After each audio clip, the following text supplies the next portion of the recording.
मैं doctor JP Maurya, सहआचार्य भूगोल, राजकीय पंडित नवल किशोर शर्मा राजकीय महाविद्यालय दौसा। विद्यार्थियों, आपको मालथस के जनसंख्या सिद्धांत के बारे में बताऊंगा आपको कि मालथस का जनसंख्या सिद्धांत क्या है। ब्रिटिश निराशावादी अर्थशास्त्री एवं जनंकिकी विशेषज्ञ प्रोफेसर थॉमस रॉबर्ट मालथस ने 1798 ईस्वी में अपनी पुस्तक an essay on the principle of population में जनसंख्या वृद्धि के तत्कालीन यूरोपीय संदर्भ को ध्यान में रखते हुए जनसंख्या वृद्धि संबंधी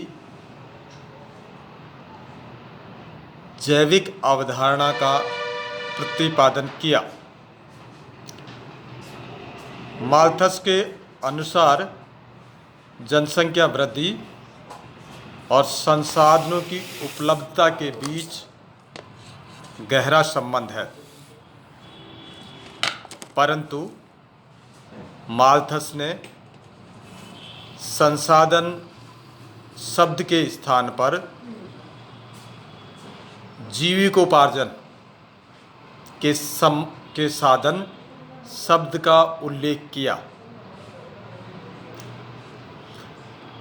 यह सिद्धांत जनसंख्या में वृद्धि तथा जीविकोपार्जन यानी खाद्यान्न आपूर्ति में वृद्धि के मध्य संबंध की व्याख्या करता है,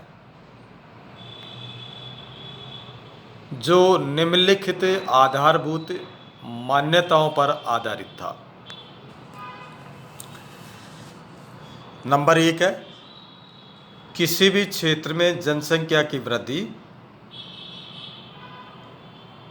गुणोत्तर श्रेणी में यानी 1, 2, 4, 8 और 16, 32 के रूप में होती है।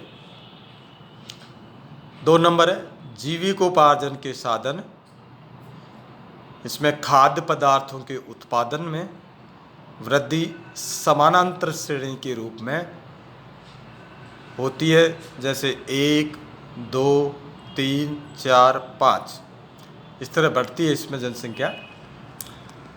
यदि जीवन निर्वाह के संसाधनों की निश्चित सीमा न हो तो जनसंख्या के दोगुने होने की अवधि को मालथस ने 25 वर्ष बताया था। उनके द्वारा बताए गए वृद्धि दर में 200 वर्षों में जनसंख्या एवं जीवन निर्वाह के साधनों का अनुपात 256:9 हो जाएगा। इस प्रकार इस सिद्धांत के अनुसार शीघ्र ही जनसंख्या इतनी अधिक हो जाएगी कि उसका भरण पोषण लगभग असंभव हो जाएगा और भूखमरी व कुपोषण जैसी समस्याएं अनिवार्य हो जाएगी। इस प्रकार यदि जनसंख्या की तीव्र वृद्धि पर रोक नहीं लगाई गई तो इसके भयंकर परिणाम हो सकते हैं। जनसंख्या व खाद्यान्न की वृद्धि को अलग अलग प्रवृत्तियों के कारण खाद्य आपूर्ति की समस्या उत्पन्न हो जाएगी। अतः यदि स्वयं के भौतिक नियंत्रणों के द्वारा जनसंख्या की वृद्धि दर पर नियंत्रण न प्राप्त किया गया तो प्राकृतिक कारणों अर्थात दुर्भिक्ष, अकाल, संक्रमण बीमारियां, युद्ध आदि के द्वारा व्यापक अकाल मृत्यु होगी। इस प्रकार जनसंख्या खाद्य पदार्थों के अनुपात में संतुलित होने लगती है।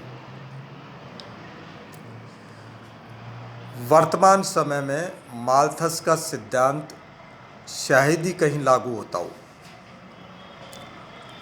परंतु जनसंख्या वृद्धि को नियंत्रित करने की दिशा में एक मार्गदर्शक सिद्धांत के रूप में इसे पर्याप्त मान्यता प्राप्त है, क्योंकि माल्थस पहले व्यक्ति थे जिन्होंने जनसंख्या वृद्धि पर वैज्ञानिक रूप से अपना दृष्टिकोण प्रस्तुत किया था। बदलती तकनीकी एवं सामाजिक संरचना पर उन्होंने बिल्कुल ध्यान नहीं दिया। उन्होंने जनसंख्या निरोधक कृत्रिम नियंत्रणों की अपेक्षा प्राकृतिक नियंत्रणों पर अधिक बल दिया। भारत में 1921 के पहले काफ़ी हद तक माल्थस के सिद्धांत लागू होते थे, क्योंकि 1911 से 21 के जो दशक था उसमें जनसंख्या में वास्तविक गिरावट देखी गई थी, परंतु हरित क्रांति के पश्चात खाद्यान्न उत्पादन में तीव्र वृद्धि हुई है। तत्पश्चात यह सिद्धांत भारतीय संदर्भ में भी प्रासंगिक नहीं रहा।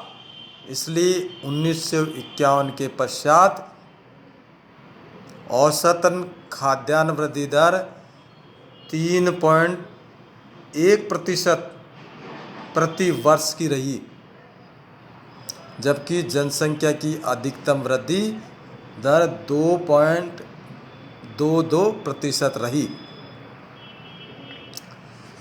नव माल्थसवादियों के अनुसार माल्थस का जनसंख्या वृद्धि सिद्धांत तकनीकी क्रांति आने से कुछ समय के लिए भले ही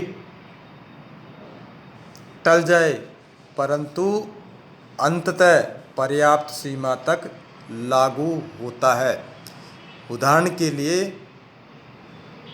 भारत में हरित क्रांति, श्वेत क्रांति आदि के कारण खाद्यान्न उत्पादन में वृद्धि की दर जनसंख्या वृद्धि की तुलना में तेजी रही है, परंतु खाद्यान्न की उत्पादन वृद्धि की अपनी सीमाएं हैं।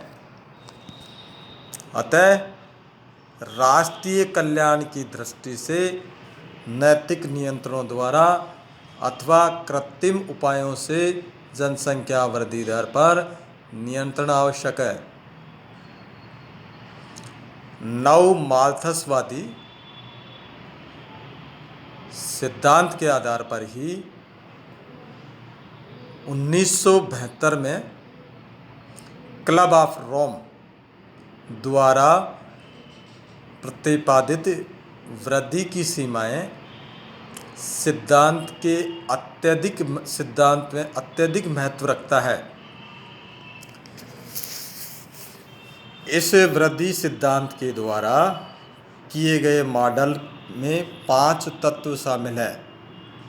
नंबर 1 है जनसंख्या वृद्धि, 2 नंबर है प्राकृतिक संसाधन, 3 नंबर है प्रति व्यक्ति औद्योगिक उत्पादन और 4 नंबर है पर्यावरण प्रदूषण। 5 नंबर है कृषि उत्पादन, प्रति व्यक्ति खाद्यान्न उत्पादन। रोम ने उपर्युक्त 5 तत्वों के संदर्भ में चर्चा की कि उनके अनुसार 1970 में उपयोग स्तर पर अनवीनीकरण योग्य संसाधन 250 वर्षों में समाप्त हो जाएंगे तथा नवीनीकरण योग्य संसाधनों की भी अपनी सीमाएं हैं। संसाधनों की तुलना में जनसंख्या वृद्धि अधिक होने की अवस्था 21वीं सदी से पूर्व ही आ जाएगी, क्योंकि उस समय विश्व की जनसंख्या 10 अरब से अधिक होगी। अतः विश्व को चाहिए कि सन 2050 तक जनसंख्या को शून्य वृद्धि दर पर स्थिर करने का प्रयास करे। इस लक्ष्य की प्राप्ति हेतु विकासशील देशों द्वारा जन्म दर घटाने की दिशा में ठोस प्रयास किया जाना चाहिए।